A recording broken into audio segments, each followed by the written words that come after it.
freedom, man. That's what it's all about.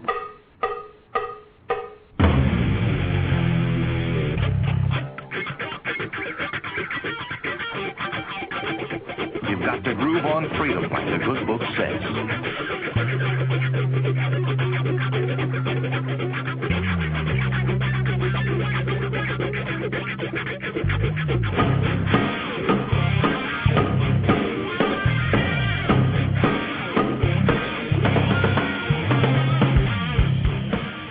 Welcome. You are listening to What on Earth is Happening. This show will discuss the topics of human consciousness, mind control, natural law, the occult, and all issues that affect the freedom of the people of Earth. What on Earth is Happening will endeavor to shine light upon the darkness of our world and to offer empowering solutions to the problems we face as humanity approaches its critical moment of choice. And now, here is your host, Mark Passio.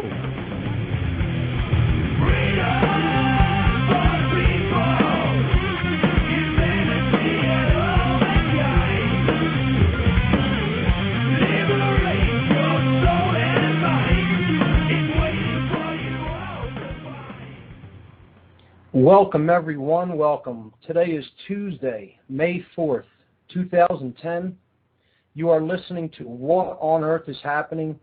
I'm your host, Mark Passio, and this is the show where we discuss human consciousness and how consciousness relates to the self-inflicted problems that humanity faces as a species. That's what we do on this show. My website is whatonearthishappening.com. The network website is revolutionbroadcasting.com. The show is live every Tuesday evening from 8 to 10 p.m. Eastern Time. You can catch that on my website, whatonearthishappening.com. The network splits the show over 2 hours on Tuesday and Thursday night, and they play that the first hour, 8 to 9 on Tuesday night, and the second hour, 8 to 9 p.m. Eastern Time on Thursday evening. So let me give the call-in number. Call-in number, if anybody out there wants to call in and chime in on the topics that I'm going to discuss this evening, is 347-884-9417. That's 347-884-9417. So please hold on the line when you call in. I may not immediately see the call on the switchboard, so give me a minute to get to it. If I'm in the middle of expanding on a topic or an idea, I may not get to you right away, but I will get to your call, so just hold on the line. Usually, if there is a pending important event in this area, I'm from Philadelphia, I will read an event announcement to start the show, and I'm going to do that now, and I'm going to do this every hour of the show until this event passes, because I think it is one of the most important conferences on the East Coast, and I'm hoping to garner a lot of attention for it and support for it and get as many people out to this event as possible, because it cannot be understated how critical the energy paradigm is to controlling people on this planet. The current immoral energy paradigm that we have, our dependency on oil in general, is a system of control. That's essentially what it is. And human imagination and innovation is essentially being stifled through the continuation of this energy paradigm and through the reliance and dependence upon it. So the event that I'm talking about is going to be coming up in July this summer in Philadelphia. It's called the Nikola Tesla Energy Independence Celebrations 2010. For those who don't know who Tesla was, really it is essential to research this gentleman's brilliance, his genius, his work, what he has already done in the service of humanity. The lifestyle that we live would not even be remotely possible were it not for Tesla's alternating current system and how it brings power into our homes for us to do all the things that we do with our electronic devices and the improvement that that brings to our way of living. So Tesla was pretty much stopped in his plans to even expand upon his innovations because he had a system in the works which would have been able to bring free wireless electricity to the world. And the financial interests of his day essentially squashed those dreams. And we're still stuck in an oil-based paradigm and in a very controlled paradigm when it comes to energy production and distribution. So to continue with the event announcement, Philadelphia, Pennsylvania, July 9th, 10th, and 11th. The Tesla Science Foundation brings together scientists, inventors, and enthusiasts for a 3-day conference highlighting the need for a new energy paradigm. This July in Philadelphia, the Tesla Science Foundation will be hosting a 3-day conference and celebration to commemorate Nikola Tesla's legacy and world vision. Tesla was a brilliant inventor who lived during the turn of the 20th century. His innovations resulted in the implementation of alternating current, the AC motor, wireless technology, and many other influential inventions that we now take for granted in the modern age. Tesla's vision to bring clean, free energy to the world through advanced wireless technologies was blocked by the financial and corporate interests of his time. Through this event, the Tesla Science Foundation will bring together like-minded scientists, inventors, and enthusiasts who share the common goal of bringing Tesla's advanced energy technologies to fruition for the betterment of humanity. The schedule of events is as follows. On July 9th, from 10 p.m. to 2 a.m., there is going to be a Tesla birthday bash, a big birthday celebration. Tesla was born on midnight between July 9th and 10th. And this celebration is going to be on the lawn at the Independence Visitor Center. That's at 6th and Market Streets in Philadelphia, starting at 10 p.m. They're going to have, I believe, a Tesla coil, several Tesla coils out there. And they're going to do, at midnight, they're going to have a variation on fireworks Tesla style. They're going to fire off all these Tesla coils. Now, the next day there are several events going on July 10th at different locations in the city. And it is billed as levels of involvement for all levels of interest.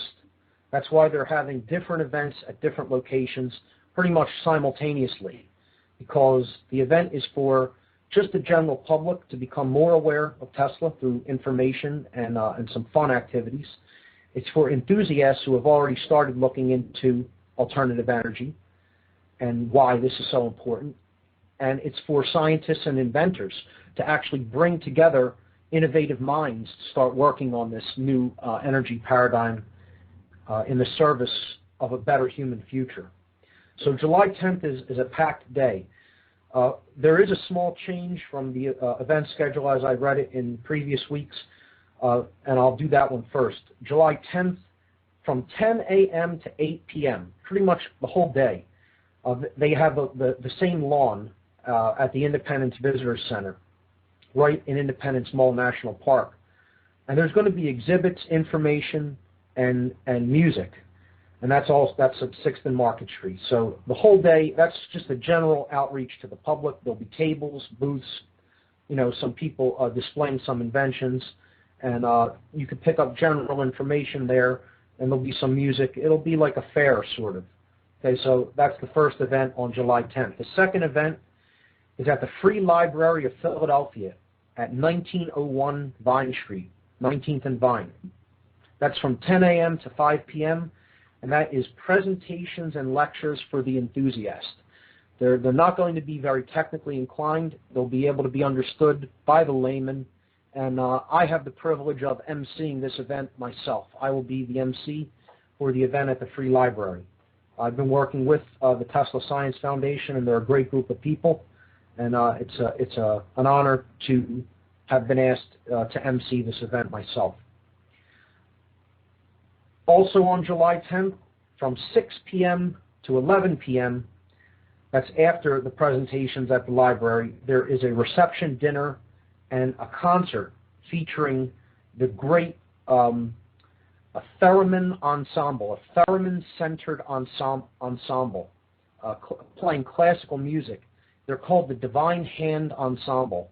Their website is divinehand.net, and everybody really check out this band, this orchestra. They are phenomenal, and the theremin instrument is just an incredible piece of technology, and the tones that it produces are magnificent. So that's going to be a great show. Now, that's going to take place at the Arch Street Meeting House. The Arch Street Meeting House. That's at 302 Arch Street in Philadelphia. Finally, on July 10th, this is another overlapping event in the morning again from 10 a.m. to 5 p.m.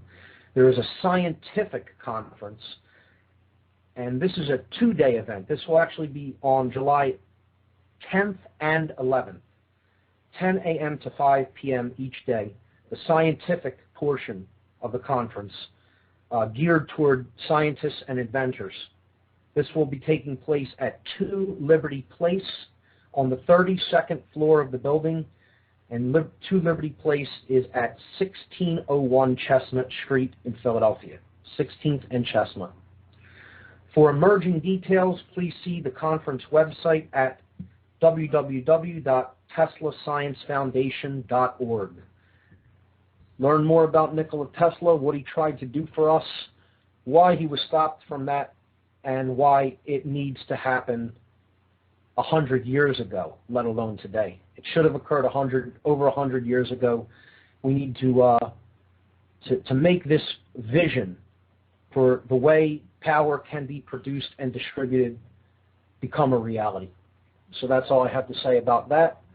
The show tonight, what I have in store for tonight is to recap a little bit, specifically recap on the concepts I spoke about last show, which were magic and sorcery, and how these events hold influence in our lives, how these concepts hold influence in our lives.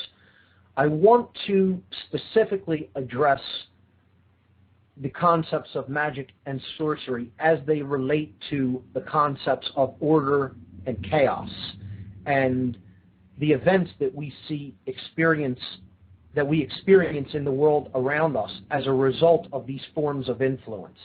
So I'm going to recap there a little bit, but the bulk of what I want to get into tonight is the beginning of breaking down the idea of the barriers to consciousness, the barriers to self-realization. What do we really have to overcome within us in order to understand who we truly are, what our purpose here is, what's really taking place around us and within us? So there are specific barriers that are in place that prevent that awakening, that realization from happening. And I want to begin to delve into those, list what they are, and begin to break them down. So as I've stated already, what we really do here on this show is delve into the causal factors. A lot of people in the freedom movement who are attempting to expose the political machinations that are taking place in the world, who are attempting to look at events, and that's important, that should be done, that needs to be done. But you have very few people really getting down to the very root of the problem, to look at the causal factors of why what we are experiencing is happening. That's the whole goal here. Because if we're not in a position to understand, address, and then move toward correcting the things that are actually responsible for creating the problems that we experience, we're powerless to solve them. So ultimately, everything that I talk about on this program is geared towards solutions to the problems, not just discussing the problem or, as some people have said, describing the prison, describing the cell. You can describe the prison forever, but until you understand how to unlock the door to the cage that we're all in and walk out of it, that isn't going to happen. So that's ultimately what this show is all about. And as we've said in previous shows, what the base causal factor is, what it has to do with, is the ability to tell truth from falsehood. And that will immediately put some people off, because there are many people in this world that do not accept or believe that there is such a thing as truth. They don't believe that there is any such notion. And I'm going to talk about that a little bit on the show today, because this is the ideology of how we are fooled, why we suffer. Ultimately is because we accept the biggest lie that can ever be sold to us by anyone, and it is the biggest lie that humanity ever buys, individually or as a species. And it is the very idea that there is no such thing as objective or moral truth. It is the ideology. I refuse to even call it a philosophy. It is the ideology known as solipsism, solipsism. And I'm going to give a concrete example of this today. I'm actually going to kind of flatter somebody by reading a post that they made to a Facebook post that I had replied to. And I'm going to display the raw ignorance of this ideology. Because until we decide to come out of this level of ego, of accepting an ideology such as solipsism, humanity is going to continue to suffer, and suffer hard. And I can't really say that I have too much of a problem with that taking place. I'm kind of at peace with the fact that that's how it works. Because in many ways, I feel that's one of the only ways that people ever come out of that level of ego and self-destructive tendencies, is when they suffer enough. I don't feel that it has to be that way. I simply feel that it is that way. That's what people choose for some reason, because they're in such deep, deep attachment to erroneous ideas that are not based in reality whatsoever. They're not based in truth. They're not based in any kind of goodness. They're not based in any concept that is capable, even capable, of creating order in the world. And until we understand that and move to correct that by thinking differently, we're going to see the same problems recurring like an endless loop again and again and again and again and again. So I'll get into this a little bit as I go further into the recap of magic and sorcery. So in previous weeks, we also discussed the aspects, or the components, if you will, of human consciousness, being our thoughts, our emotions, and our actions in the world. We discussed the human brain and how critical the understanding of the human brain is to understanding why certain behaviors manifest in the world. We broke down the components of the brain. We looked at their functions. You could check all of this out in previous podcasts. This is also covered in my presentation on my website. I reworked the podcast page this week for my site. I'd be interested in hearing any thoughts on that, whether people like it, don't like it. I embedded the podcasts in the page so that they can be played immediately. They can also be downloaded still.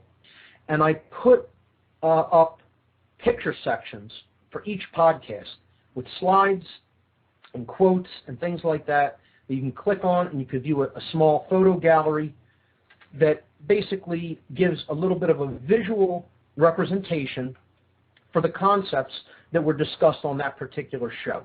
That's in the podcasts section on my website at whatonearthishappening.com. Very quickly, before I continue the recap, I'll give the call-in number one more time. The call-in number for the show is 347-884-9417. We haven't had many calls in the last couple of weeks. That's fine. I have lots of material to go through and cover. But if anybody feels the need to call in and discuss anything, there's no taboo topics here. You can talk about whatever you want. Call in and just hold on the line. I will get to you. So another topic that we explored pretty much in depth was the emotional polarities, the concept in general of polarity, and the emotional polarities that create our reality. Those two polarities are forces, the force of love and the force of fear. Love being the force which expands human consciousness. It expands consciousness, period. And fear being the force which seeks to shut down consciousness. So love is the expansive force, fear is a contractive force. And we looked at what manifestations, both within us and in the external world, that is a reflection of what is within us, what these two seemingly polar forces create, their manifestations. So we saw that the inward, internal manifestation of love is a state that I referred to as dominion, self-ownership, sovereignty, true self-love, true self-respect, owning and being in charge of the kingdom of self. The only thing we're really allowed to control and be in charge of our own thoughts, our own emotions, and our own actions in the world. That's it. When we truly own them, when we truly understand how they work to create our reality, that's the idea known as dominion or sovereignty, self-ownership, not being controlled from without. When fear manifests inwardly, this force creates internal confusion and internal opposition. The self, the house, the kingdom of self is divided in its own house. So we're torn within. We're torn apart from within. Fear creates internal confusion, internal opposition. We discussed this concept as the force known as Satan, which is a Hebrew word that means the opposer, the adversary, he who creates opposition and strife. It's a force. Okay? When love is present internally, it creates an external manifestation known as freedom. This is why freedom is under such attack, because people aren't in mass holding this consciousness of love and self-ownership and rulership of the self, ownership over one's own mind, over one's own heart, and over one's own actions. It's slipping away from this world, slowly but surely, unless we decide to do something about it and reclaim our sovereignty, our self-ownership. So when fear goes to work in the external reality, when it's present within our minds and hearts, and it goes to work in the external reality, we experience control, externally imposed control, which ultimately leads to chaos, to suffering, to slavery, everything that we refer to as evil or bad. Now, there were different worldviews that go along with this. we discuss them as a very left-brained worldview, known as randomness, and a very right-brained imbalanced worldview, known as determinism. We broke those down on a previous show. And we talked about what those worldviews lead to. I referred to it as the schism of the mind and the schism of the worldview, because these ideas, these left-brained imbalanced ideologies and these right-brained imbalanced ideologies, they lead to worldviews that impose nothing but more suffering. It's an endless cycle of suffering. And people refuse to accept, most people anyway, refuse to accept that there are alternatives to such worldviews. There is such a thing as moral truth. There is a way, a path to come out of self-inflicted suffering. So one of these really seriously imbalanced worldviews that we discussed was the ideology known as solipsism, the idea that there is no truth, that there is no such thing as natural law principles, and that essentially perception is reality. Nothing could be further from truth or accuracy than this ideology. There's not much that really can be done to take people out of this ideology. Sadly, it seems there isn't much that will take someone out of that ideology other than them suffering so much through their clinging to an ideology such as this that they finally break down and say the three magical words, the three words that begin all spiritual journeys. I was wrong. This was the path I had to take personally. I chose and took the left-hand path, the path of enormity of suffering, until I got out of that worldview and mindset. And it took so much suffering for me that I was barely able to move. I was laying in a room in the dark, essentially doing nothing. That's the level of depression and suffering that I had to reach in my life in the past to come out of that poisonous worldview. And when I did, my life changed so fast it made my head spin for the better, because I started getting in touch with what really is taking place within me and around me, and accepting the realities that are taking place around me, instead of pretending that they don't exist or that it's all just perception, and that can be ignored, and that truth can be ignored, and that morals can be ignored, and that we could just make it up as we go along, depending on our comfort levels and what we, think is good for us, as opposed to what is good. And there's a big difference between those things. So I was in a conversation on Facebook, and the person was discussing government. They were discussing control in the world, things like that. And I chimed in about the idea of that externally imposed control is going to be present with us here on the earth until we come out of the consciousness of separation, until we come out of the worldview that in order for anybody to essentially win or have comfort, that other people have to lose and suffer. Until we come out of the idea that it's okay for us to do immoral things to other people as long as we aren't suffering and we benefit from doing them, as long as we're in that mindset, not much is going to change around here. As a matter of fact, it's going to get a whole lot worse.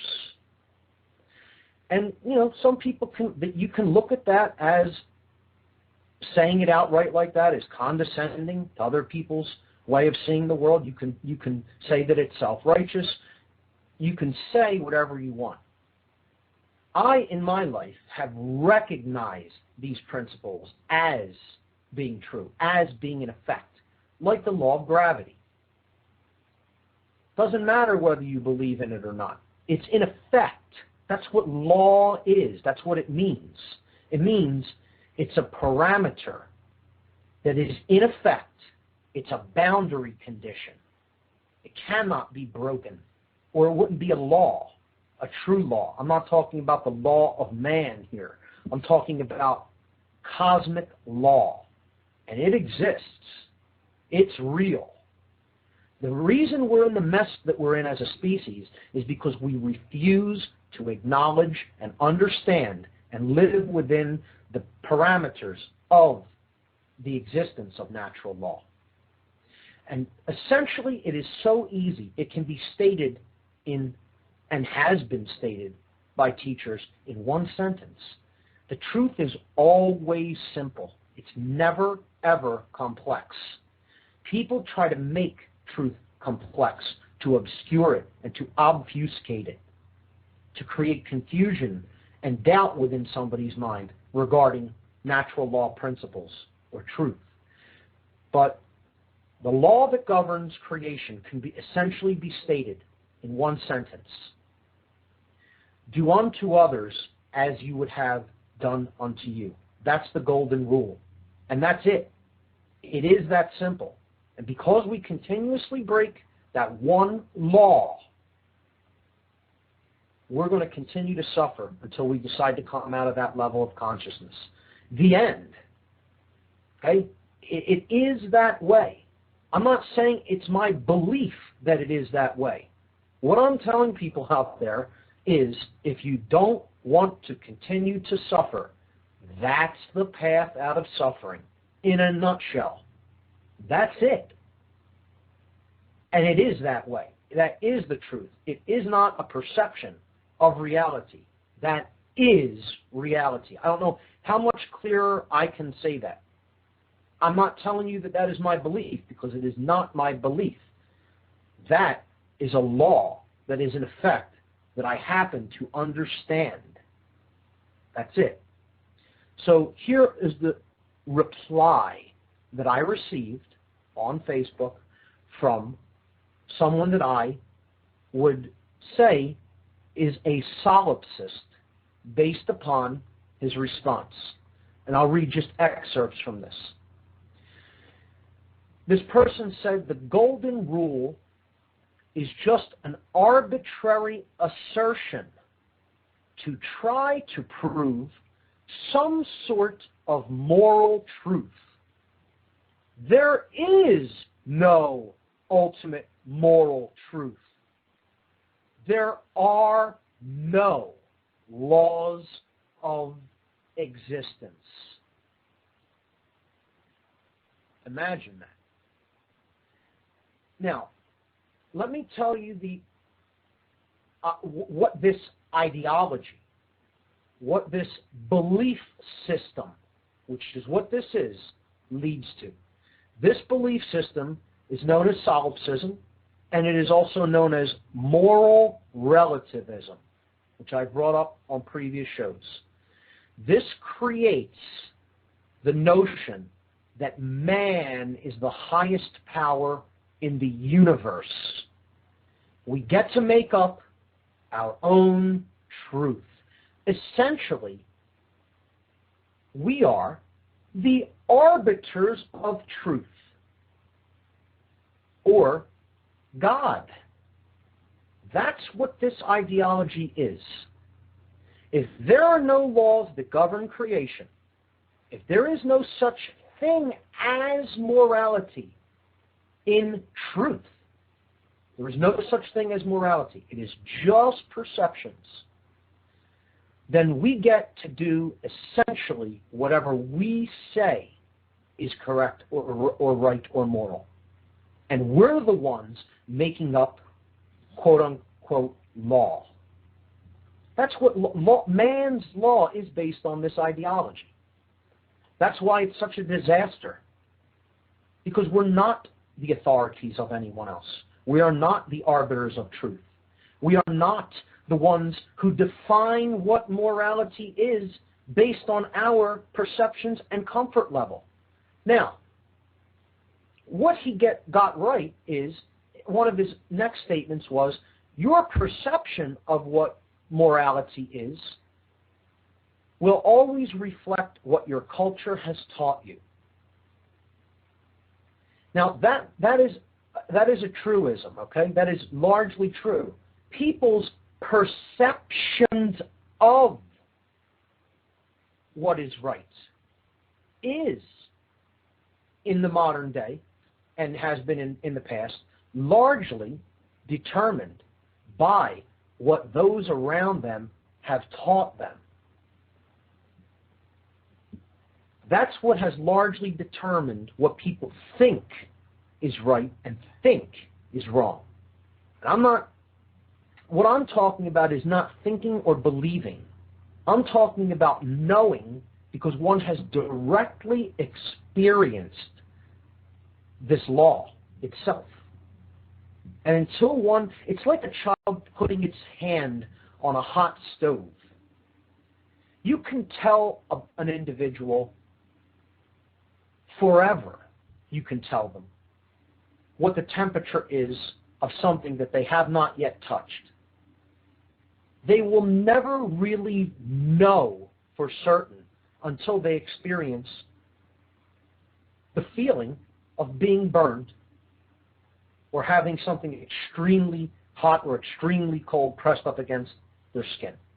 It will only be a belief or a perception, but it will not actually be truth to that person until they experience it firsthand. This is the idea known as gnosis. Gnosis. Gnosis. It means you know. It is knowledge that has been acquired from directly experiencing something. Not by reading about it, not by thinking about it, not by being told about it, but by experiencing it. And I guess if you haven't been through that experience of knowing what being burned is, what being fooled is, what understanding that natural law is by experiencing it, it is probably true that no one can really teach it to you. And if you're in the mindset that you don't want to know about it, that you don't want to learn about it, that you think it doesn't exist because you're comfortable believing that, more likely than not, a whole lot of suffering is coming your way until you do experience the result of not understanding natural law, and you suffer enough to come out of that condition. And I kind of think, more so than not, this is the place we've come to as a species. And I get that perception more and more in the movement of people who have studied this, who have recognized this, who have understood it. And there's a sort of desperation because they see how closed the minds of the individuals who are out there in our society and in the world are. They see how closed their minds are, how closed their hearts are, and how totally resistant they are to understanding how these principles work. And make no mistake about it, we're not getting out of this mess unless we understand how these principles work. That's the lesson, and that's the way out. There is no escape. I've said this many times before, and we'll say it many more times. There is no escape from the condition to which we have arrived. The way out is through. It is through the problem that we must go, through understanding of how we got to this place. That's the way out of it. And that equates to understanding natural law principles and understanding that there is such a thing as right and wrong. And one of our jobs here is to understand what right and wrong are, what their qualities are, what their manifestations are, and to choose the higher moral ground over the low, easy ground. The higher moral road may be simple, but it isn't necessarily easy due to where we have come, through the degradation of human consciousness, through direct mind control over people, through media, through the kind of food that they're feeding into their body that could laughingly be called food, through the lies that have been propagated, through what we laughingly call education, and through the lies that are just spread by people who just don't know any better and then teach it to their young. Finally, this individual said, everyone living according to their own perception of what is moral without any sort of external control is a recipe for disaster. Well, you got the first part of it right, but you totally missed it on the second part of what you said there. I never would advocate everyone living to their own perceptions of what is moral. I'm an advocate of everyone living according to what is moral. Big difference between those two states. The perception of what is moral can go as haywire as a Nazi during the Third Reich believing that what he was doing in the service of the Nazi regime was morally justified and correct. That would never make it so. See, there's a big difference between what people think is the right thing and what actually is within their rights to do. That's why it's called rights. That's why we have rights.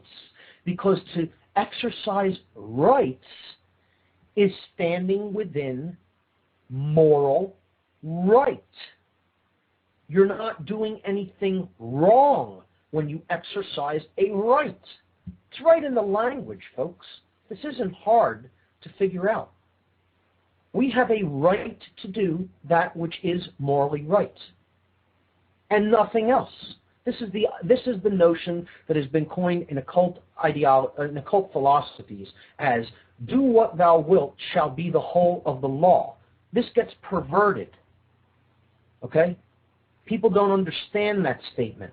That means you have no other right than to do what is within your moral right to do. It does not mean do whatever you want.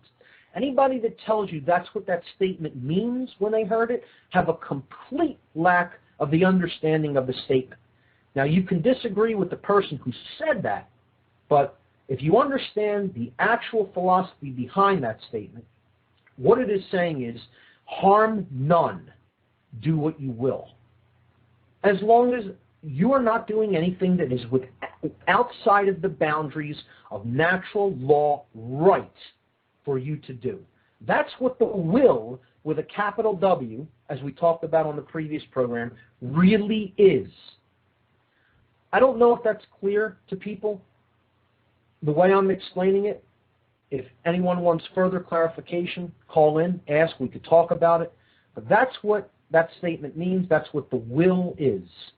It is doing that which is within our natural right to do and nothing else, nothing outside of those boundaries, not stepping on other people's natural rights. Once you do that, then you're not in the will with a capital W. You've dropped in consciousness and you're doing the personal, egoic will. And this was the difference that we brought up last week when we discussed the concepts of magic and sorcery. It is critical to understand the concepts of natural law when we discuss magic and sorcery. what that entails, it is critical to understand the concept of will.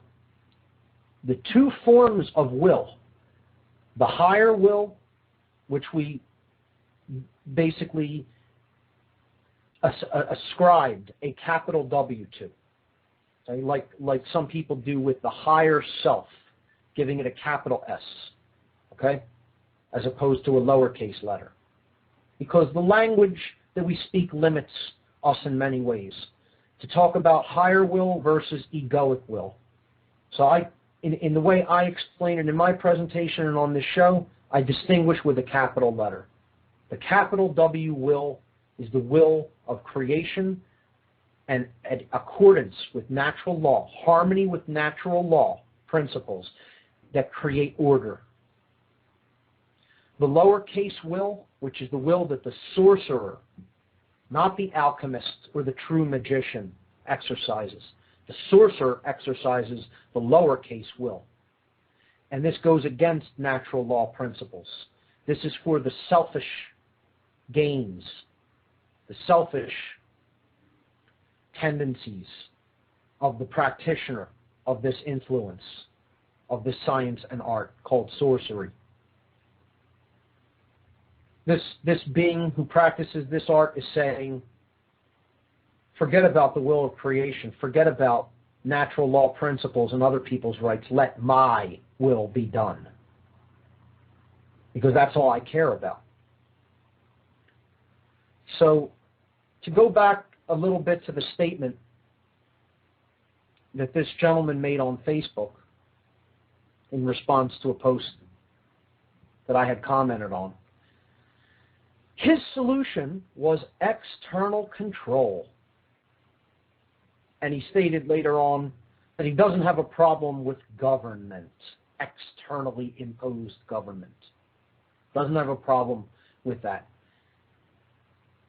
External control, that's his solution to the problem of everybody living according to their perceptions of what is moral, and therefore creating a lot of chaos in the world. That we need external control to solve a chaotic problem. That's the very definition of sorcery. The very definition of it. And again, I've also described this with the metaphor of, I'm going to dry those wet clothes by pouring more and more water upon them. You wait and see. You wait and see. I'll get it done that way. Don't worry about it. It may take some time, but I'll take these buckets of water, I'll take this garden hose, I'll continue to put water on those clothes, and they'll get dry. Watch. You watch. That's exactly what this is. This person has zero understanding of how natural law works. Zero. But in many ways that can't be blamed on the person themselves. So many ignorant people come up into this society because they're taught in ignorance by those who are already ignorant. It's a self-propagating machine. That's what our reality has become. A self-propagating virus. The blind and the uneducated, the ignorant, teach the next generation of the blind and ignorant.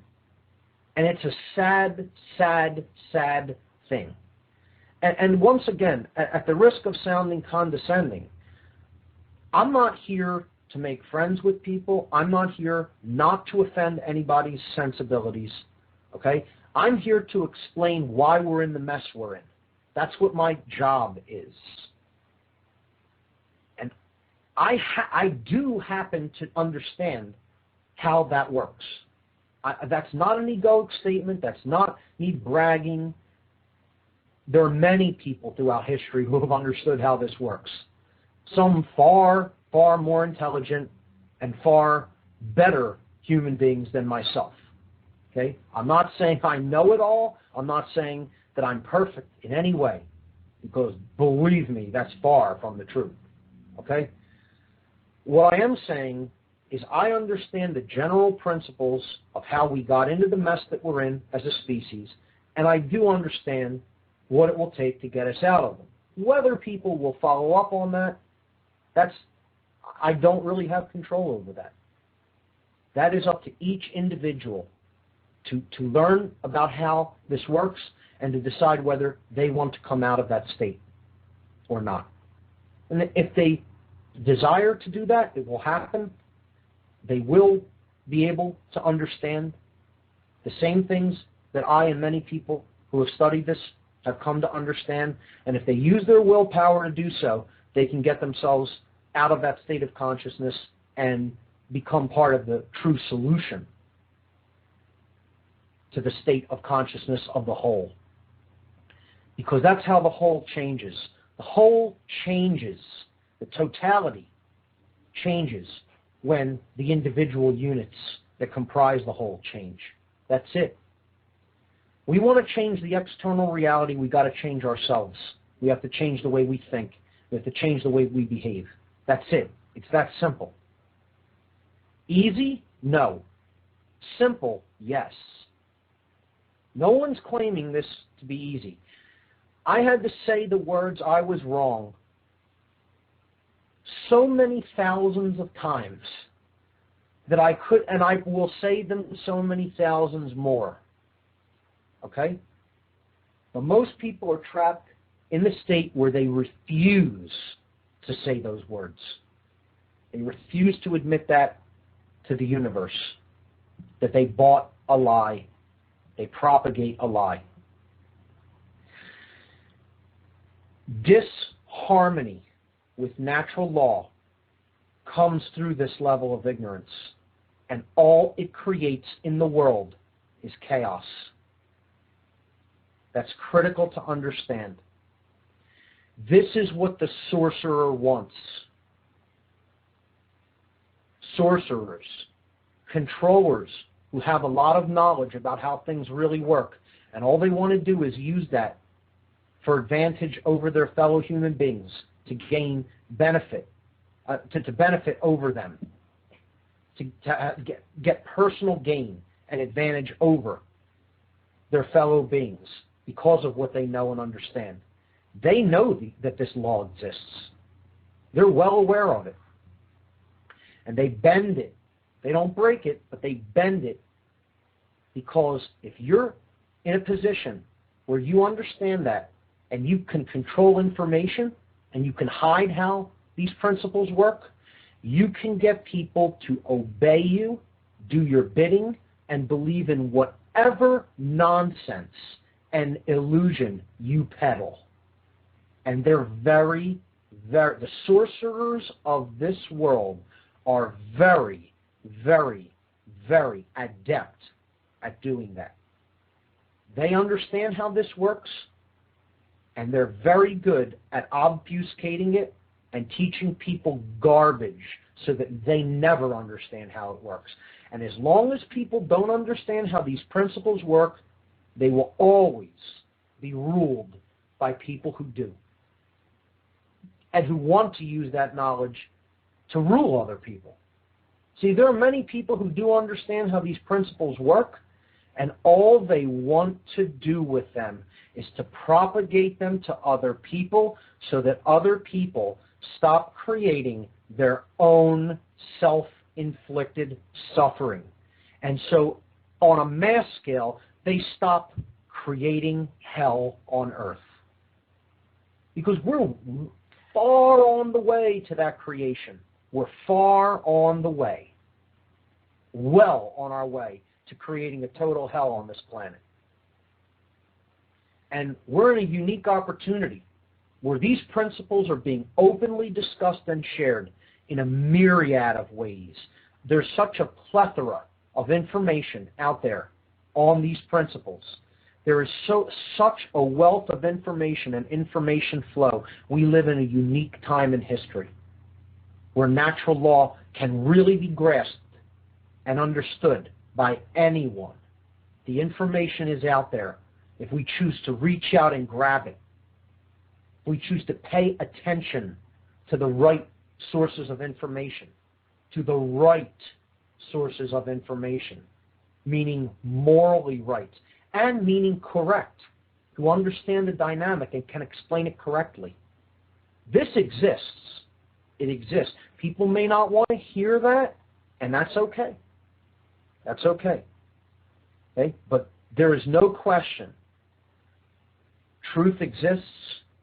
Natural law principles exist. Morality exists. There is such a thing. It is knowable. All of these things are knowable.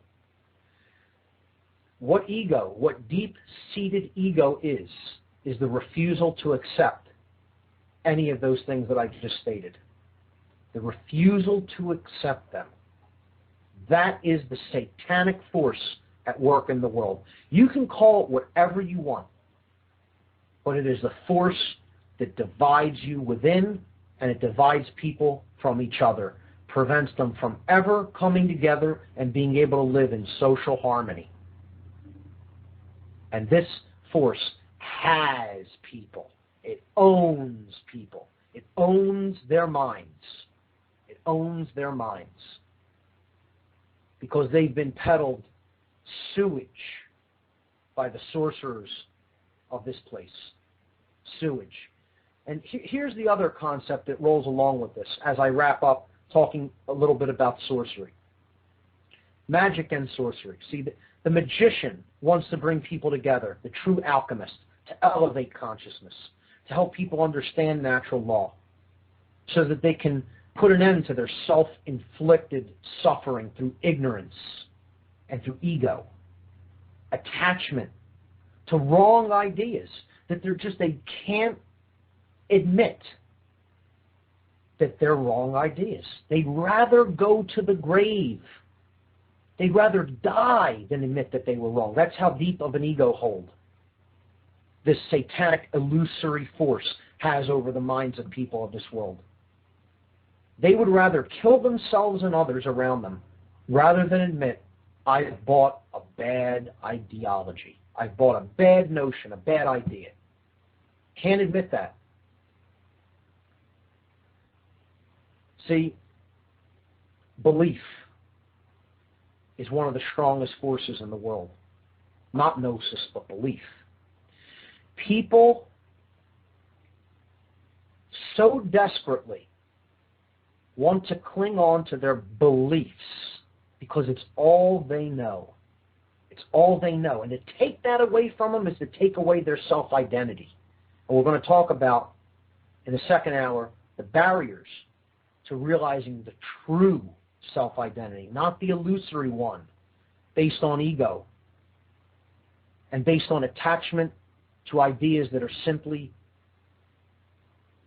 morally incorrect and not based on any kind of truth, moral or otherwise. They're just wrong ideas. One of the biggest beliefs is that sorcery doesn't exist. This is a belief.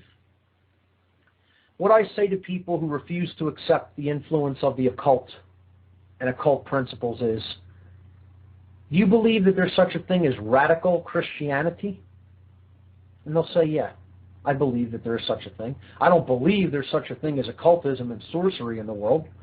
Well, if a radical Christian group suddenly went and fired in the vicinity of an abortion clinic and you got hit by the gunfire because you happened to be going to the bank or the restaurant next door to that clinic, did you need to believe in their ideology to be affected by that event? Absolutely not. Other people have an ideology and they're acting on it.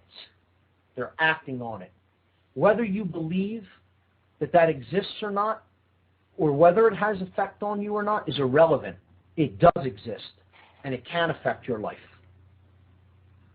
So the refusal to even believe that these forces exist is very prevalent, and that itself is ego. So that's going to wrap it up for the first hour tonight. The website is whatonearthishappening.com. The network is revolutionbroadcasting.com. live here on Tuesday night from 8 to 10. For those listening on my website, stay tuned for hour 2. Take care, everyone. Be back in a moment. Freedom, man. That's what it's all about.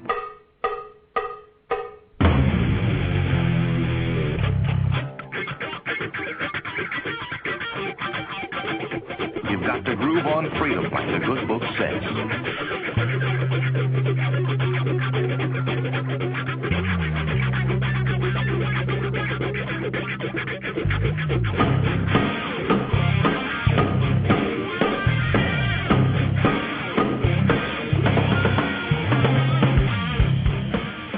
Welcome. You are listening to What on Earth is Happening. This show will discuss the topics of human consciousness, mind control, natural law, the occult, and all issues that affect the freedom of the people of Earth. What on Earth is Happening will endeavor to shine light upon the darkness of our world and to offer empowering solutions to the problems we face as humanity approaches its critical moment of choice. And now, here is your host, Mark Passio.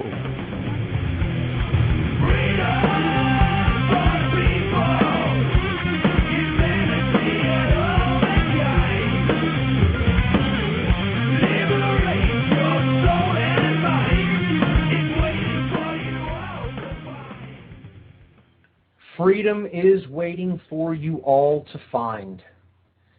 I'm your host, Mark Passio. You're listening to What on Earth is Happening here on the Revolution Broadcasting Network. Our website is whatonearthishappening.com. Check it out. Lots of info up there, lots of videos up there for playback and download.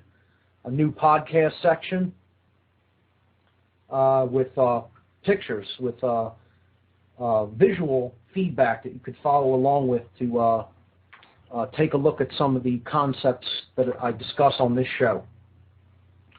So this is the second hour of the show, and we're going to get back into the topic that we left off on the first hour, which was pretty much wrapping up the notions of magic and sorcery and how they go to work in the world, how they influence us.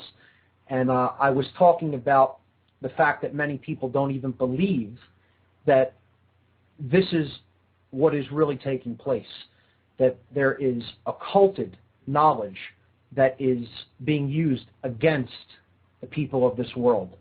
And we're going to look at some of the barriers that prevent people from realizing how these things work and from realizing their true potential, what I call barriers to self-realization. So we'll do that after the event announcement, which, again, I had talked about on the last hour. I'm going to repeat this on every hour of this program until the event because it's critical. The control of energy is the control of people. I'll say that again. The control of energy is the control of people, period. Okay? For people that still do not understand how involved, how completely connected the energy paradigm that the financial elite use to control the people of this world, how that's connected with issues of our fundamental rights and freedoms. They don't have the total picture.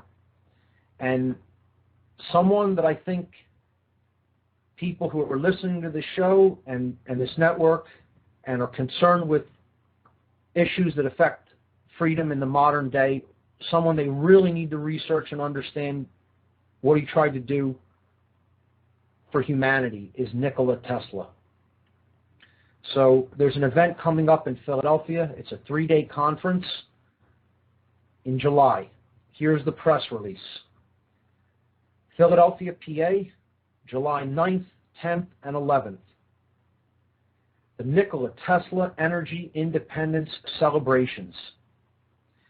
The Tesla Science Foundation brings together scientists, inventors, and enthusiasts for a 3-day conference highlighting the need for a new energy paradigm.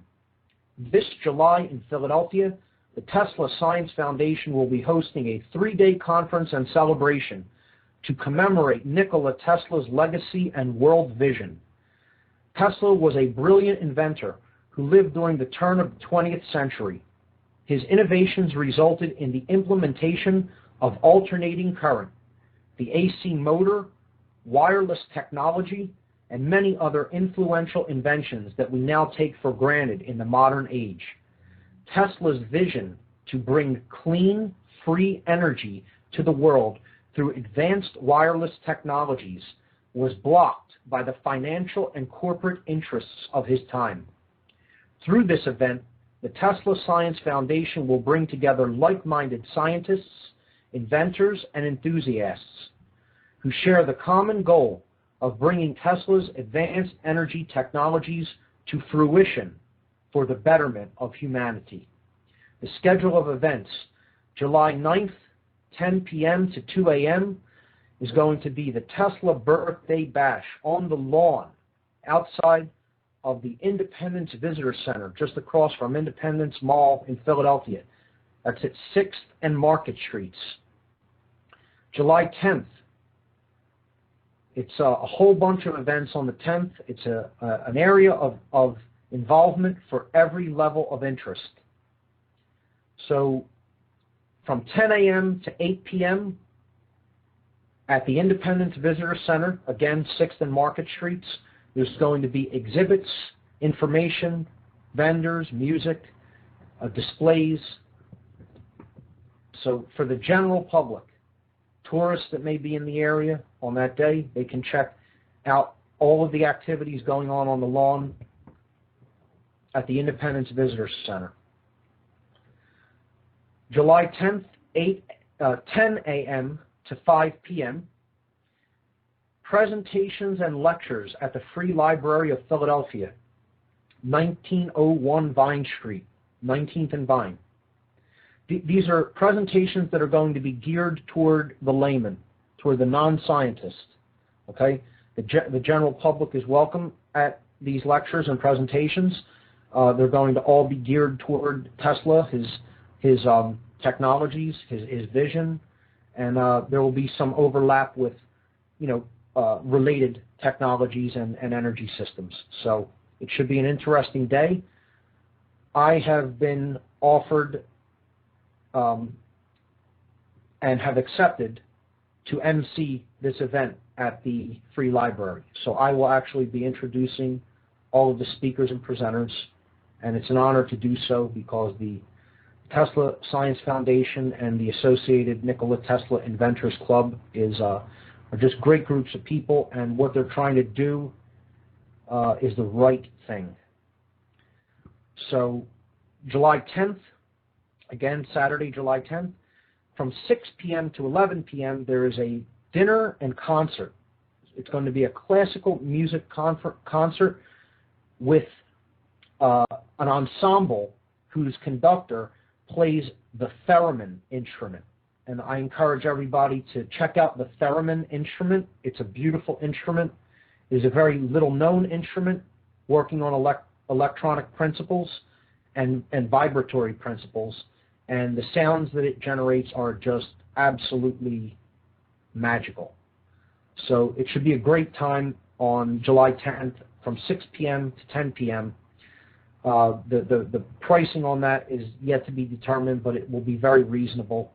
I know that the tickets for that will be under $25, probably for both dinner and concert. And I believe if people just want to go to the concert, that option will be made available as well.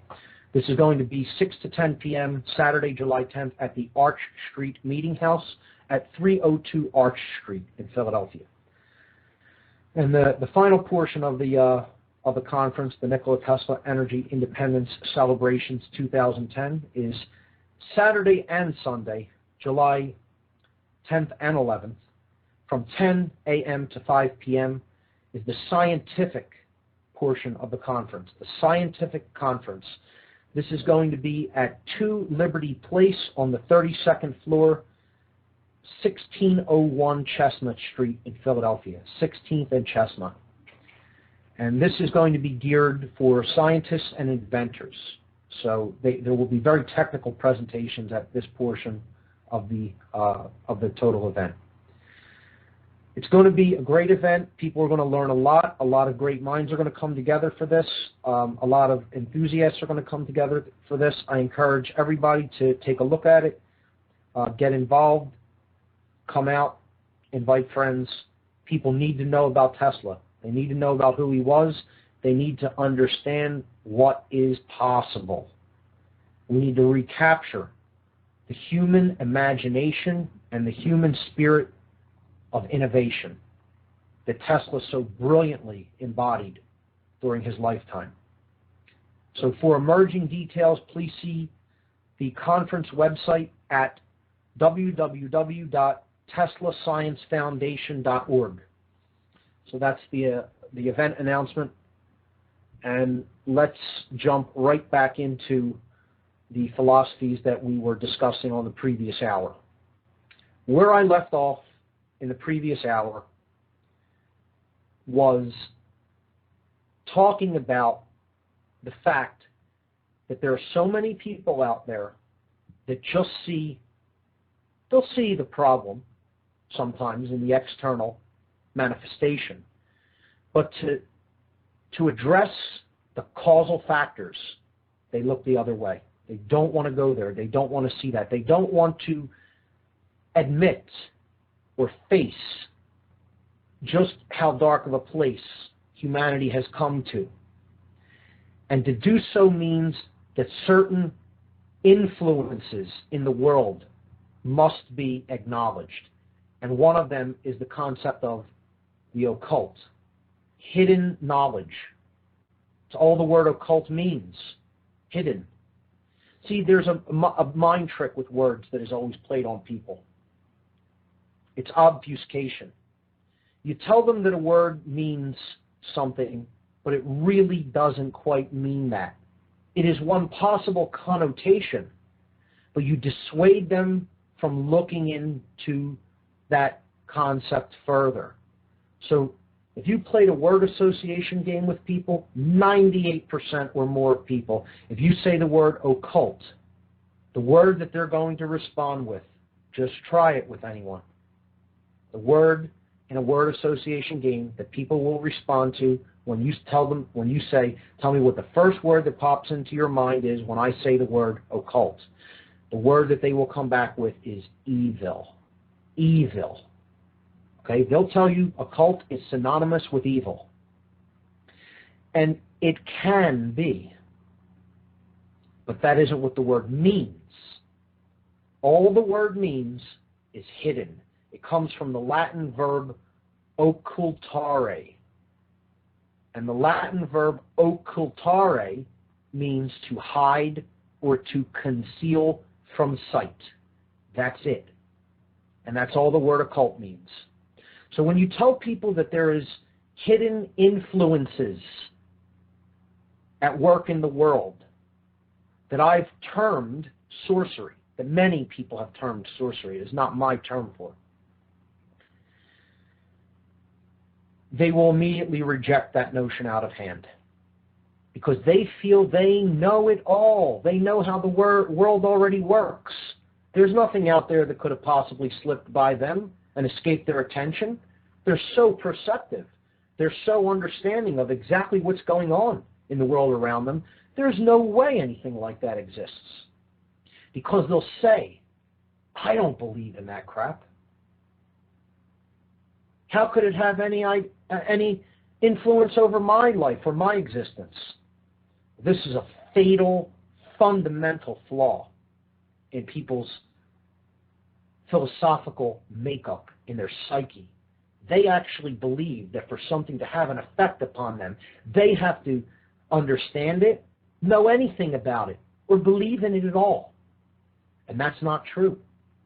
The idea that ignorance is bliss, that what you don't know about can't hurt you, is utter nonsense. What we don't know about is killing us. Killing us. Ignorance is not bliss. Ignorance is chaos and suffering. And the way I try to illustrate this metaphorically to people is you don't personally ascribe to radical Christian fundamentalist ideology. And the person will be like, they'll say something to the effect of, no, I don't. I don't believe in radical ideologies like that, where I'm trying to impose, a belief system on somebody else, and if they don't want to accept it, I'm willing to, be violent toward them. And I said, well, does that mean that it isn't having some sort of an influence in your life or in the world? See, that's the same notion. People say, I don't believe in the occult. I don't believe in sorcery. I don't believe that has any influence in my life. It doesn't matter what you believe. Other people believe in certain ideologies, and they're willing to act upon them, whether you believe it or even know that it exists or not.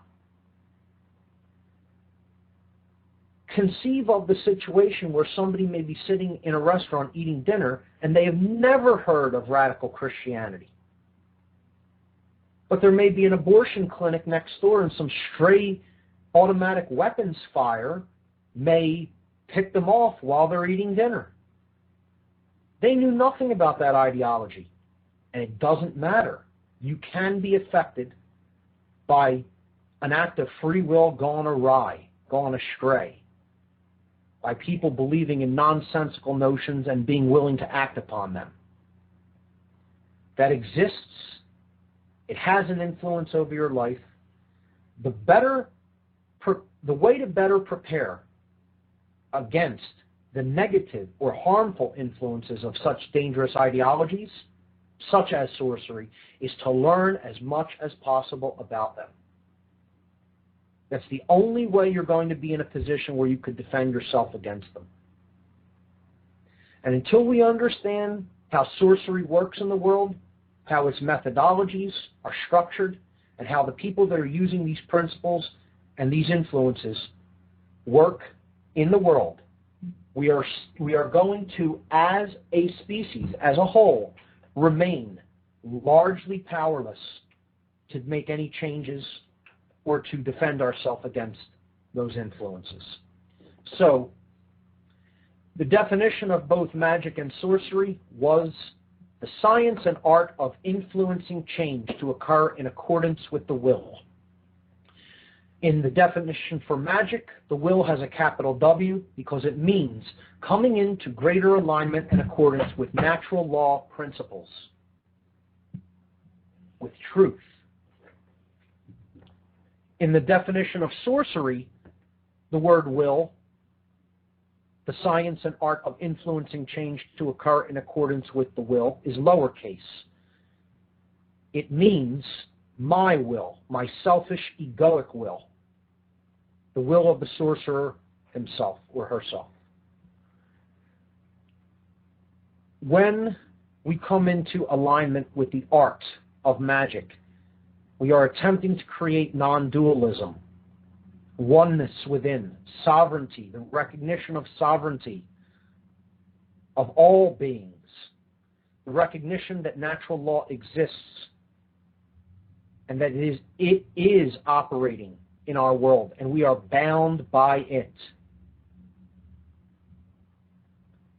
Only by helping to assist other people to come up to higher levels of consciousness, the art known as alchemy, are we going to get out of the self-inflicted suffering that we are in as a species.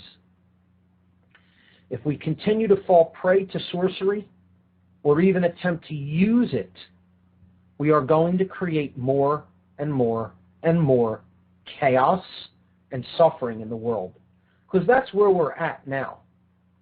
We're at a place where sorcery has run so rampant in the world that we live in that we have a situation of total chaos, almost complete chaos. people think that there is order here or that we're going to be moving toward more order if things don't change are delusional. The new world order that we're largely moving toward is going to be one of total control and total chaos. It's not going to resemble anything like order.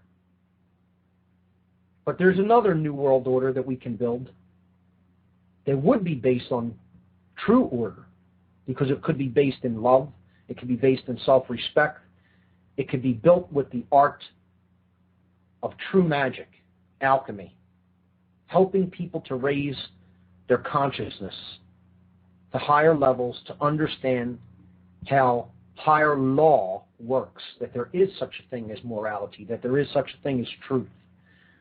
And that's what I attempt to do.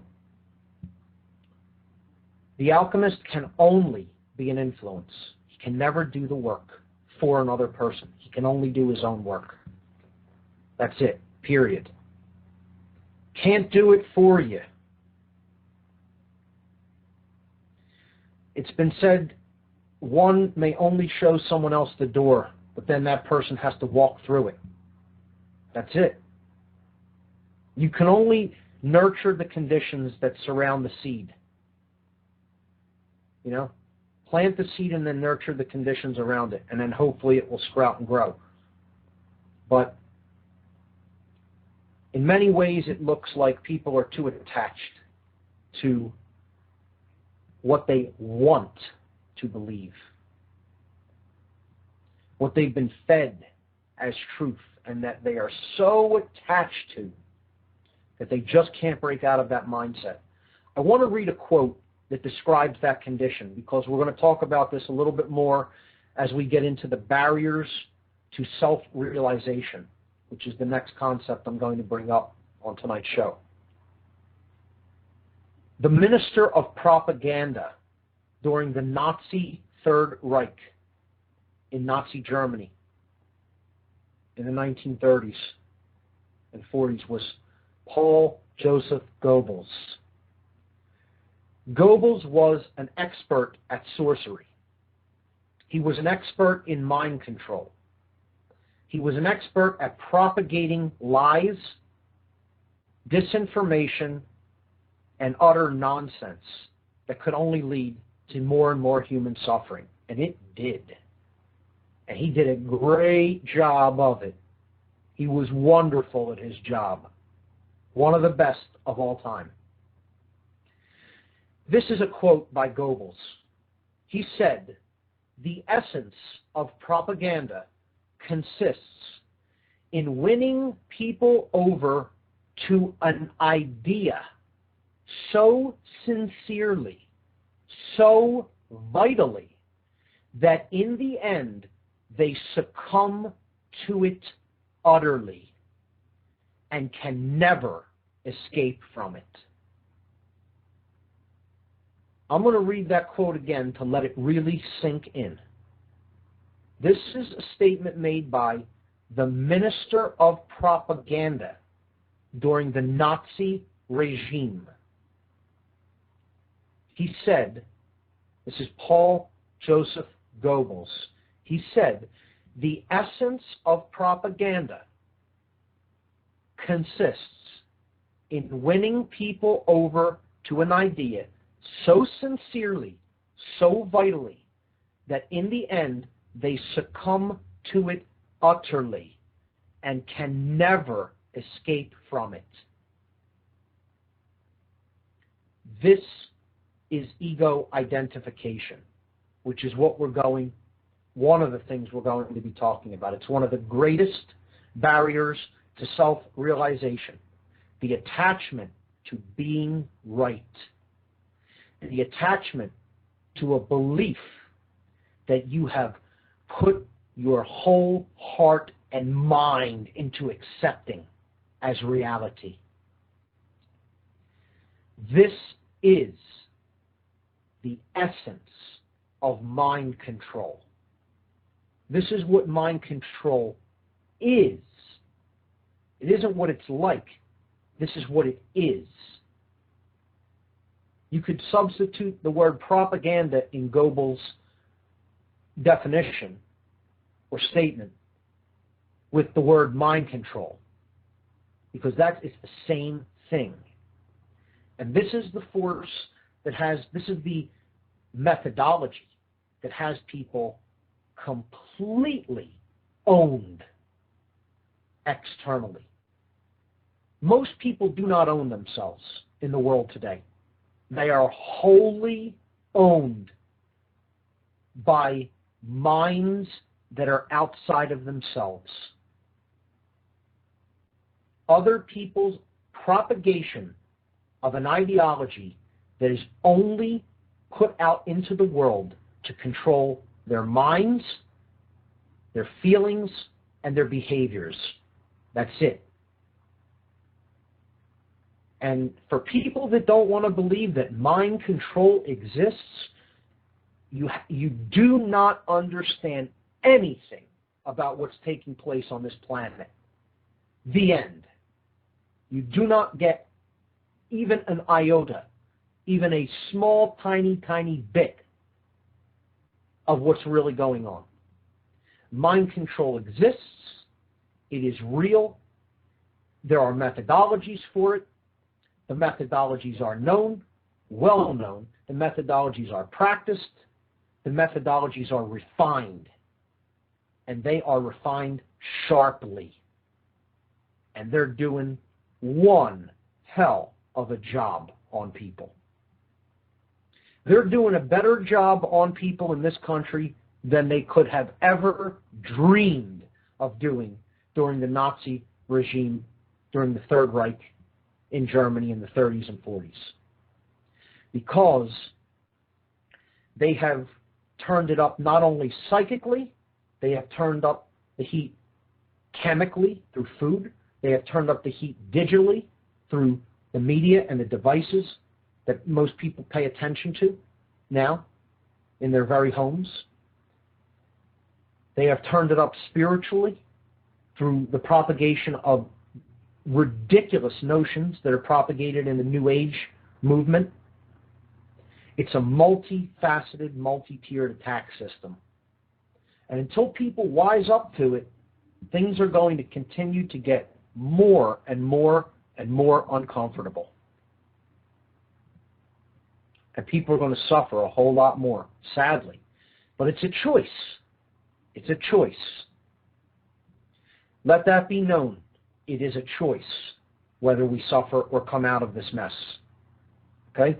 And the choice lies largely in one concept, in one notion. And that notion is understanding who we really are. It can't be stated any more simply than that. Once we understand enough about us, about ourselves, the true nature of our being, mind control will no longer have any effect upon us. And it will fall away, it will melt away.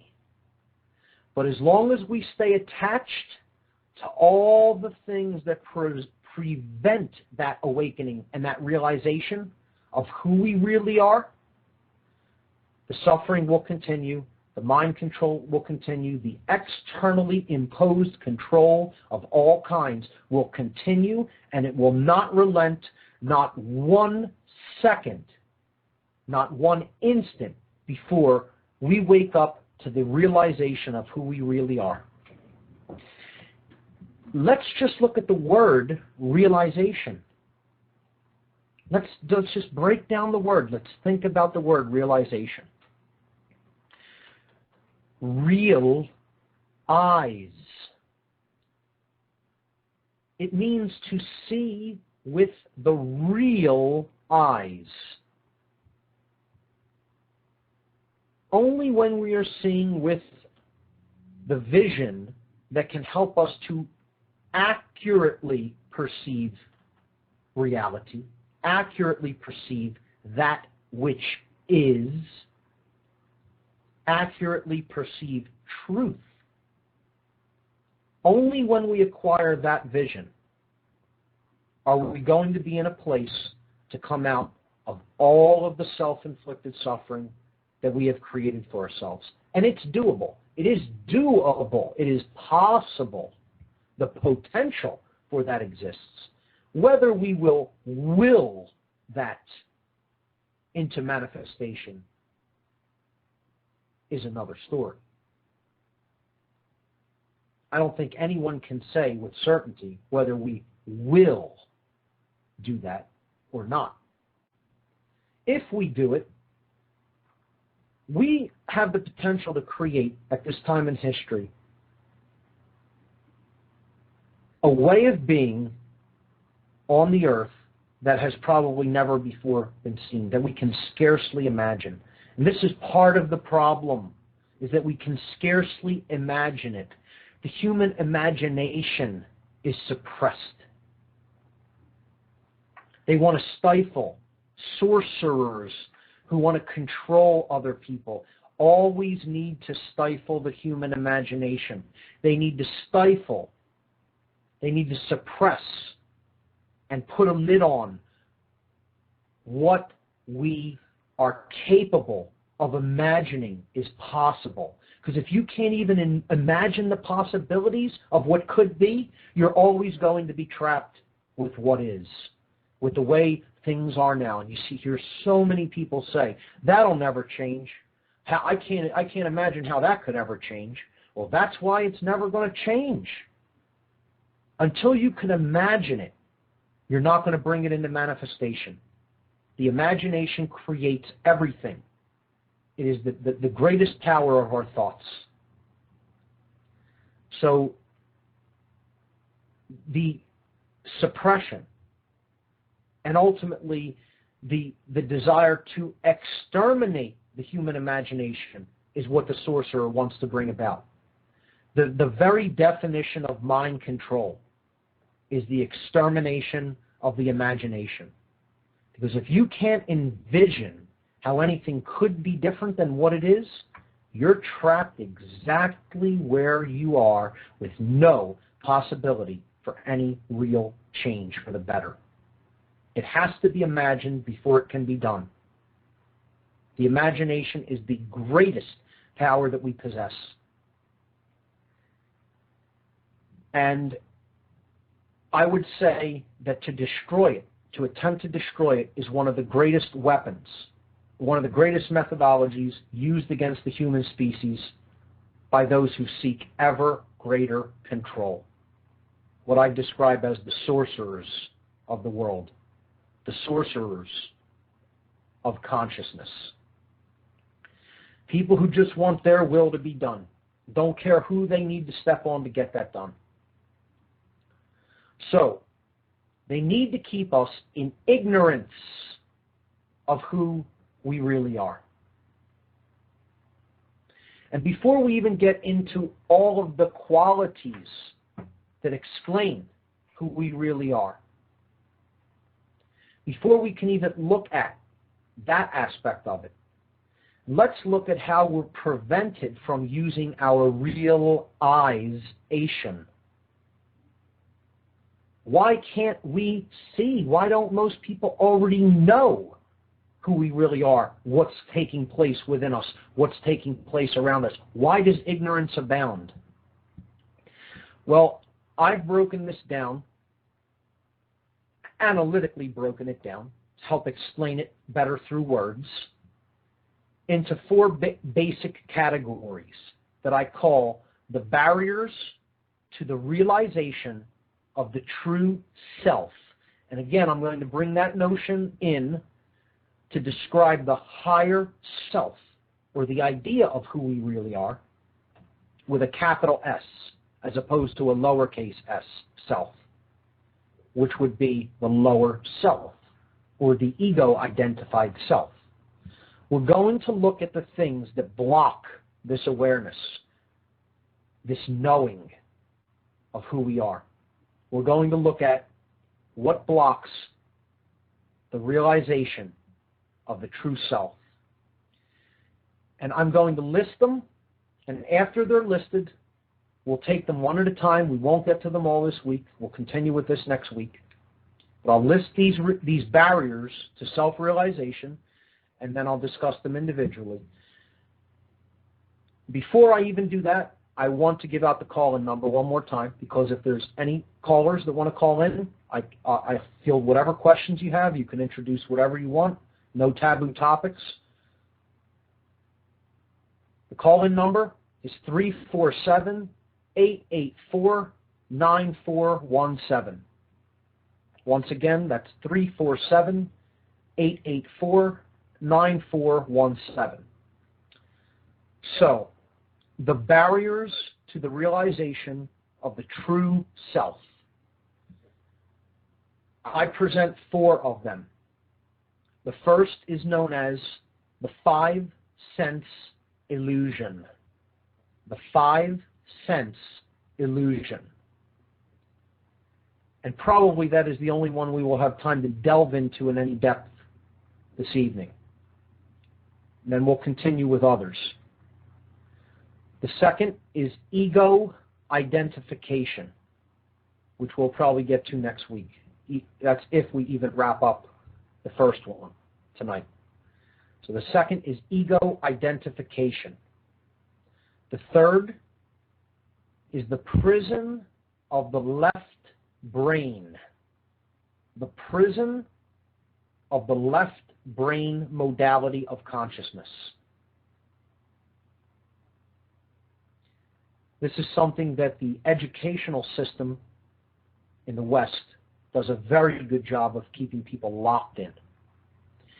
And the fourth and final barrier to the realization of the true self, which we will discuss here over the next couple of weeks, is institutionalized belief systems and people's attachment to those systems of institutionalized belief.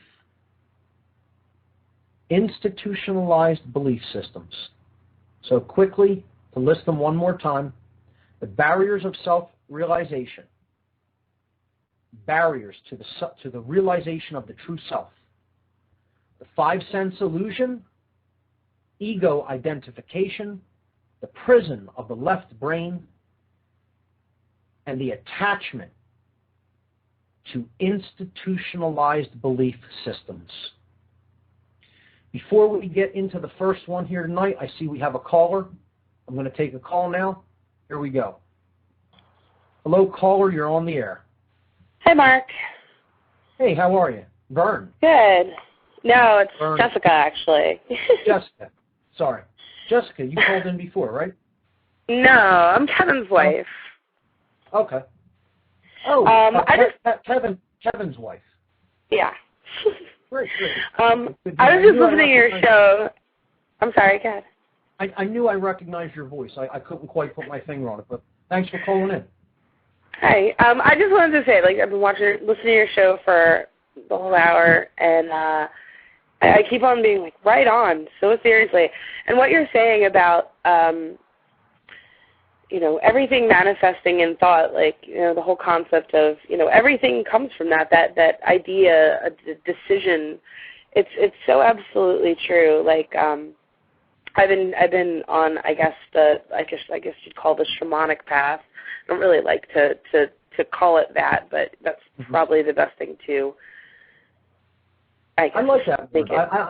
I like describing it like that personally. A shaman has been described as one who can see in the dark. That's one of my favorite definitions for the shaman. And I just like the dogma, but what I genuinely got from the experience is that I agree with that thought, the decision. I don't know, Kevin and I had a really interesting experience today of exactly that happening to us, where we finally made a decision to make something part of our reality, and made the decision, which inherently means that you take the first step and the second step and the third step to make that decision, that thought, a reality. And I feel like all of a sudden we're on the way to a dream that we thought was a pipe dream earlier today. You know what I mean? Right. Well, I think that's magnificent, and I think that's a great path to be on together. Yeah, sure. we're looking into the Earthship Philadelphia project, which is amazing. I'm not familiar with that. Earthships are biotexture. They're basically homes that are made out of recycled materials pretty much completely, tires, bottles, cans, etc. And they're completely off the grid. They use water collection. They take care of their own sewage. They use natural sources for heat, electricity. They use low energy appliances, and basically these are homes that are using the world around them to sustain the home itself. So it is completely off the grid, sustainable housing.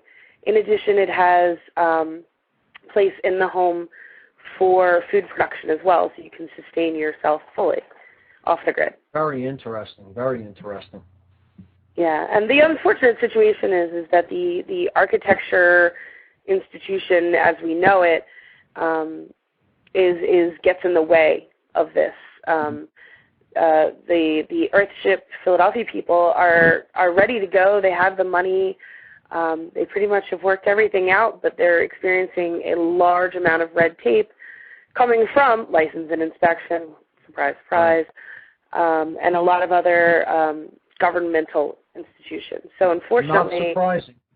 No, not because surprising the reality of the situation is if people can sustain themselves, they're no longer slaves. Right. So, exactly. I don't know. If anybody's out there and they're listening, they should sign the petition to allow the city of Philadelphia to be the first urban setting for an Earthship. It would be wonderful. Sounds like an interesting project. That sounds like a cool thing to be involved with. And, I want to just comment on what you said before about, how you made this decision to go off on this path together. And I just think it can be so much more powerful when more minds and more aware people come together as a group, because it makes the intention manifest so much more powerfully.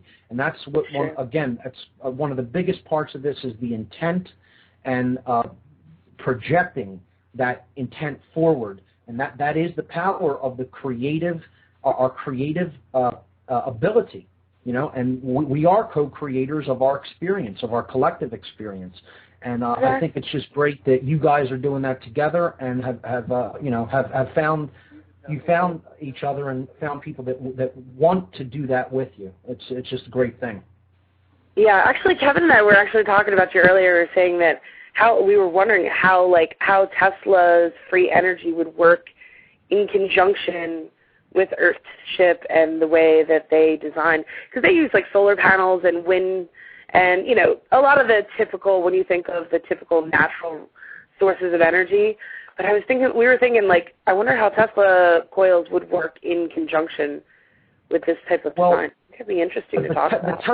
The Tesla coil simply illustrates principles that Tesla worked with. It's not, that device itself isn't so much a practical device. What Tesla was really experimenting with, particularly when he was out in Colorado Springs, when he had his laboratory out there, was standing waves. He was studying lightning, and he was studying standing waves, understanding how natural standing waves work. And he was developing a system of wireless collection of energy from the ionosphere. The solar wind places an immense amount of electrical energy in our ionosphere. It's charged particle energy. He was working on a way to essentially tap into that voltage differential between the ionosphere and the ground. This he was doing through the Schulman cavity, which is basically that area between the ionosphere and the ground. And he was trying to find a way to bring that energy down to conduct whole regions of the ground. Now, what that would mean is electrical devices would be able to be plugged into the earth. You wouldn't need an infrastructure, and it would be completely wireless. That's awesome. Can you even imagine that? And it was possible. He demonstrated this principle in a low-scale effect. He was building Wardenclyffe Tower on Shoreham, Long Island, New York, at the turn of the century, to try to begin to implement this on a mass or industrial scale. He estimated, I believe, according to some of his writings, he estimated that approximately 12 of these types of towers would need to be built throughout the world to be able to essentially electrify all the populated regions of the Earth. That's awesome. See, and what you said earlier, imagine, well, maybe if we did imagine, maybe if we imagined that it happened and took the steps, then maybe it would. More scientists are starting to rediscover and relook into Tesla's theories and take them seriously. Because, I mean, this guy was beyond, an order of brilliance beyond even other brilliant inventors of his time and our time. I mean, he was truly a prodigy, and the way his mind worked, he truly had a balanced brain. He truly had a connection to that right brain hemisphere where intuition and imagination really flowers and comes into full potential. And he used the left linear procedural brain very effectively, but his true uniqueness came from his ability to tap into that right brain hemisphere and use it in conjunction with science. He made that bridge, that bridged the gap between science and spirituality, or science and imagination. And he really brought those two things together, and that's what it's going to take. Yeah, absolutely, absolutely. But thank you very much for taking my call. Jessica, always a pleasure talking with you. You, Kevin, and I, and Barb need to hang out again soon. You know, we need to absolutely very soon more get together, because we haven't seen you in a little while. I saw Kevin recently at the End the Fed rally. It was great, but he had nothing but glowing things to say about the End the Fed rally. It was an overall good time. I'd like to see bigger numbers. I'd like to see more people get involved. But overall, I think we reached some people and did good work on that day. So always a pleasure talking to you. Call in again anytime. Okay, great. Thanks. Jessica, take care. Bye-bye. Great caller. That is the wife of a friend of mine, Kevin, and haven't spoken to her in a while. It was great to hear from her. So we got about 10 minutes, a little over 10 minutes, 12 minutes left on the show. Let's continue. Let's go back to the philosophical topic that we were talking about, the barriers to self-realization. And let's get into the first one, which is, I would say that I'm definitely not even going to have time to finish explaining on this show. We'll probably ride this out till the end of the show unless anyone else calls in, and then we'll just continue this topic next Tuesday. So, the 5 sense illusion. This is the idea, and it is a left brain imbalanced idea. It's the ideology that only that which can be perceived with the senses is real, or can really be looked at as real, be perceived as real. So only what our sensory perception organs can pick up, that's all reality is comprised of. There's nothing else outside of what we can see, hear, smell, taste, and touch.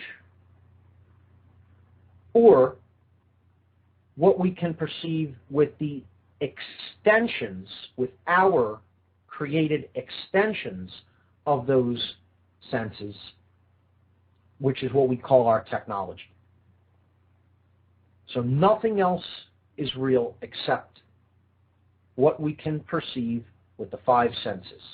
And I call this, and it has been called, not just my term for it, it has been called the 5 sense illusion, because people are attached to the idea, and again, you're going to hear that word be brought up with just about every one of these barriers to self-realization when we talk about them, because it's the attachment to these ideologies that creates all the suffering we experience. And it's the attachment to these ideologies that make us not be able to truly realize who we are. And until we let go of these attachments, we're not really going to make any progress towards solving all of the self-inflicted and seemingly never-ending problems that humanity is currently going through. Everything we call evil, that we experience as evil or negative or bad. So, let's look at matter. People are attached to the notion that matter is completely solid. That because I can't pass my hand through a seemingly solid object, that it is a definitive, solid, hard-formed thing. And that there is actually no potentiality in that thing. People are so attached, and I would even go so far as to use the word ignorant about this notion, that I'll tell a little anecdote that happened to my girlfriend, who is a nurse. She's a nurse. She was at the hospital one night. I guess it was a slow night. Her and a couple of the other nurses were kind of talking about this idea, about what matter, is. And Barb brought up the notion that matter is made up of atoms, and atoms are always in motion. That if you were to look at, for example, a chair or a desk under high enough magnification, there's not actual microscopes that can see the actual atom. We can come close to perceiving through different colliders and things what the structure of the atom is, but to actually see it in motion, small enough, there's no visual technology like that currently. But if you were to be able to perceive that, you would see incredible motion, seemingly chaotic motion that can't even be conceived of, the speed with which these subatomic particles move and vibrate. And when she tried to explain this to another one of the nurses on the nursing staff, and she said, if you actually looked at the molecules and the atoms of something like a chair or a desk, you'd see it's in total motion. I mean, it would be moving, vibrating, almost chaotically and crazily. And the person actually looked at her and said, "Barb, you're so crazy.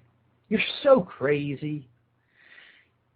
She had actually not even really heard this notion before, that at the very, very, very small, or the quantum level, matter is in such chaotic motion and flux that we can even scarcely conceive of how fast it is moving, that we perceive of it as still and solid.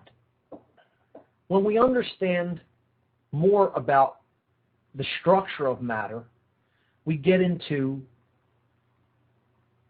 more modern interpretations and experimental observations that matter is not solid at all. As a matter of fact, it is only a potential. It is a potential to exist.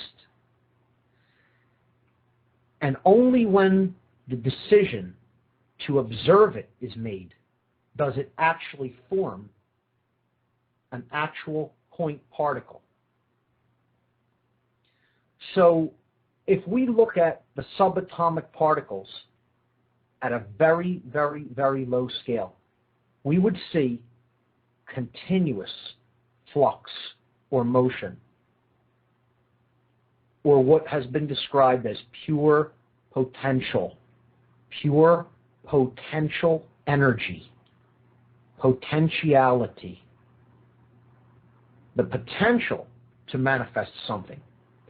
But a mind, a consciousness must become involved to actually create and form that potential into a manifested experience. Now that's a mouthful, but in science this is known as the observer effect. You can look that up. It's called the observer effect. And I'll probably be explaining more about the observer effect next week.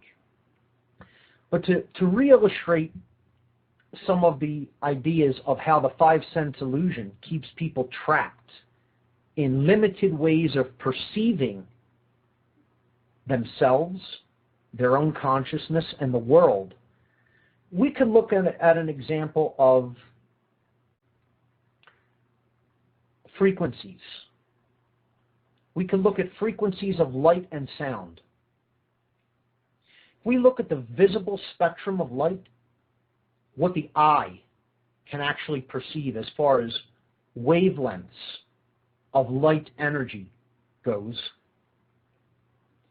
we can see that our eye can only detect a fraction,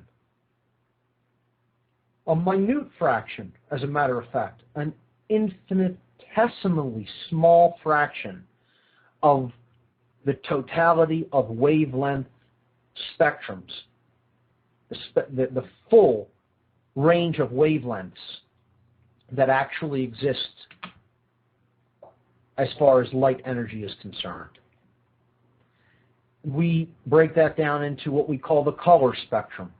We can see red, orange, yellow, green, blue, violet, so on, and the shades between those colors, combinations of them, which create all the colors that the eye can perceive. But essentially, it's an extremely, extremely limited frequency range that the eye can pick up. And we don't perceive the infrared wavelengths, or the wavelengths that exist below the color red. We don't perceive the ultraviolet wavelengths, or the wavelengths that exist above what we call the color violet or purple. Does that mean that those wavelengths or frequencies of light do not exist? Of course not. They exist. They are in creation. They are in manifestation. The eye cannot perceive them. We don't decode those wavelengths with the equipment that we have called the human eye, the biological technology known as the eye. Look at the example of a dog. A dog can hear frequency ranges of hearing that a human being cannot hear.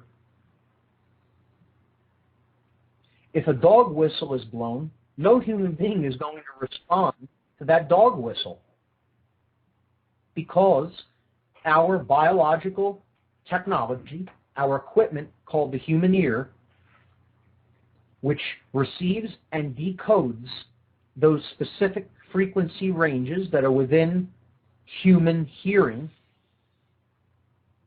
a dog whistle falls outside of that frequency range. So a dog will perceive something that is higher, sound frequencies that are higher, that a human ear cannot perceive.